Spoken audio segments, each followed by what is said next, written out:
کھلے، اس کی آیات تمہاری سماعتوں تک پہنچے، وہ دل کے دروازے پر دستک دے، اللہ کا قرآن تمہیں جھنجھوڑ دے، پروردگار کی آیات تمہاری سماعتوں کے راستے قلب کی زمین پر دستک دے، تو سننے کی کوشش کر لینا۔ ادھر تم نے اقرار کیا ہے، ادھر تم یہ کہتے ہو اللہ کے سوا کوئی معبود نہیں ہے، ادھر رب اکبر کا فرمان جاری ہوا، یا ایھا الذین آمنوا اتقوا اللہ، آمنوا اتقوا اللہ، اے لوگو اللہ سے ڈرو، اللہ سے ڈرو، امریکہ سے نہیں ڈرنا، اللہ سے ڈرنا ہے، اے لوگو اللہ سے ڈرو، اسرائیل سے نہیں ڈرنا، اللہ سے ڈرنا ہے، اے لوگو اللہ سے ڈرو، دنیا کوئی طاقت نہیں ہے، روس کیا کہتا ہے، امریکہ کیا کہتا ہے، اور اسرائیل کیا کہتا ہے، یورپین کنٹریز کیا کہتی ہے، باقی طاقتیں کیا کہتی ہے، ایوان کفر کیا کہتا ہے، سارے جہان کی باقی طاقتیں کیا کہتی ہے، وہ کہتی ہوگی جو کہتی ہوگی۔ مسلمان کے لیے نبی کہتا ہے، قرآن کہتا ہے، یا ایھا الذین آمنوا اتقوا اللہ، ایمان والو اللہ سے ڈرو، اللہ سے۔ دوسرا ٹکڑا حق تقاتی، ایسا ڈرو جیسا ڈرنے کا حق ہے۔ پروردگار کو الہ تسلیم کر لینے کے بعد کسی خیال سے بھی اگر یہ بات گزرے کہ اللہ کے سوا بھی کوئی طاقتور ہے تو خیر منائیے، ایمان کی شاید بچا نہیں جا چکا، اللہ میری آپ سب کی حفاظت فرمائے۔ اگر طاقت تھی تو بچ کیوں نہیں گیا کیلیفورنیا؟ اگر طاقت تھی تو بچ کیوں نہیں گیا لاس اینجلس؟ اگر طاقت تھی تو یہ سب باقی کیوں نہیں رہا؟ قرآن کہہ رہا ہے وَلَا تَحْسَبَنَّ اللَّهَ غَافِلًا عَمَّا يَعْمَلُ الظَّالِمُونَ، قرآن کہہ رہا ہے وَأُمْلِي لَهُمْ إِنَّ كَيْدِي مَتِينٌ، قرآن کہہ رہا ہے إِنَّهُمْ يَكِيدُونَ كَيْدًا وَأَكِيدُ كَيْدًا وَمَكَرُ الْكَافِرِينَ أَمْثَلُهُمْ رُوَيْدًا، قرآن کہہ رہا ہے وَمَكَرُوا وَمَكَرَ اللَّهُ وَاللَّهُ خَيْرُ الْمَاكِرِينَ۔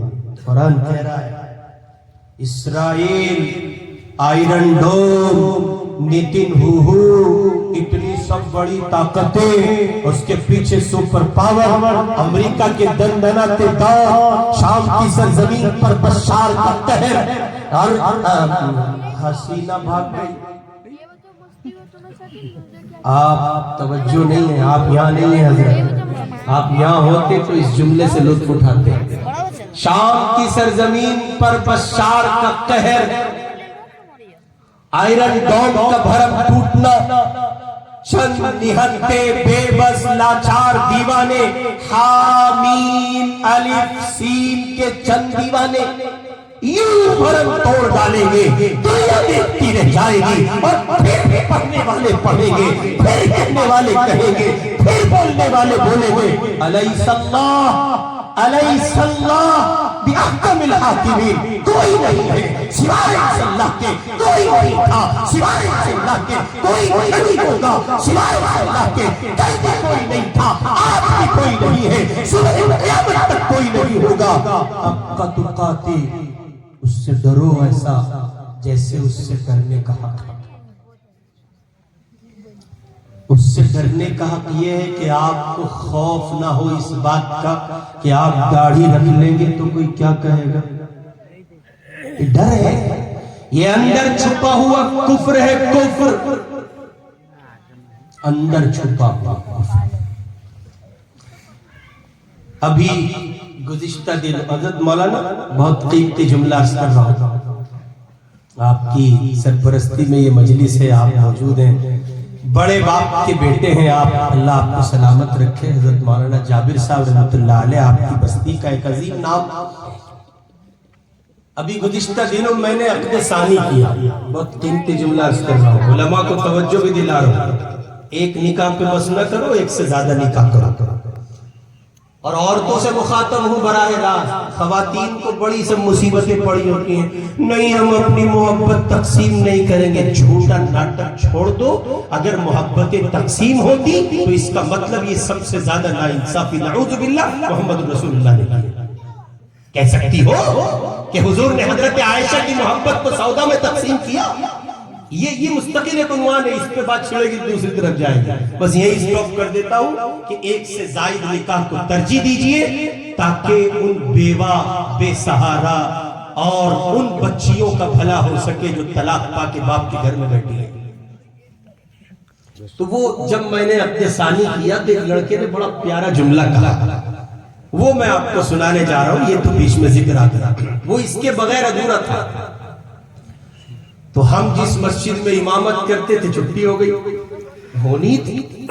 اقلیت میں آؤ گے تو سہنا پڑے گا، اکثریت تو خدا کے باغیوں کی ہے، جاؤ عیش کرو. اقلیت میں آؤ گے تو سہنا پڑے گا، اس لیے کہ تھوڑے جو ہوتے ہیں وہ ہمیشہ اچھے ہوتے ہیں. مسجد سے چھٹی ہو گئی، علیحدگی ہو گئی، تو اس وقت وہ میرا بہت خاص دوست ہے، تعلق ہے اس سے. اس نے کہا مولانا آپ کو پتا ہے؟ میں نے کہا نہیں، بتائیں کیا پتا ہے. کہنے لگا بر صغیر کا، اس جملے پہ غور کرنا بہت قیمتی، بہت. وہ کہتا ہے بر صغیر کی 90% مسلم پاپولیشن آج بھی اپنے اندر اسلام نہیں رکھتی، ہندو ہے. میں نے کہا کیسی بات کرتے ہو؟ کہنے لگا ہاں. میں نے کہا کیسے؟ کہ جب آپ اسلام کا کوئی ایسا پہلو لائیں گے عمل میں جو رواج میں نہیں ہے تو اس کے اندر کا ہندو باہر آ جائے.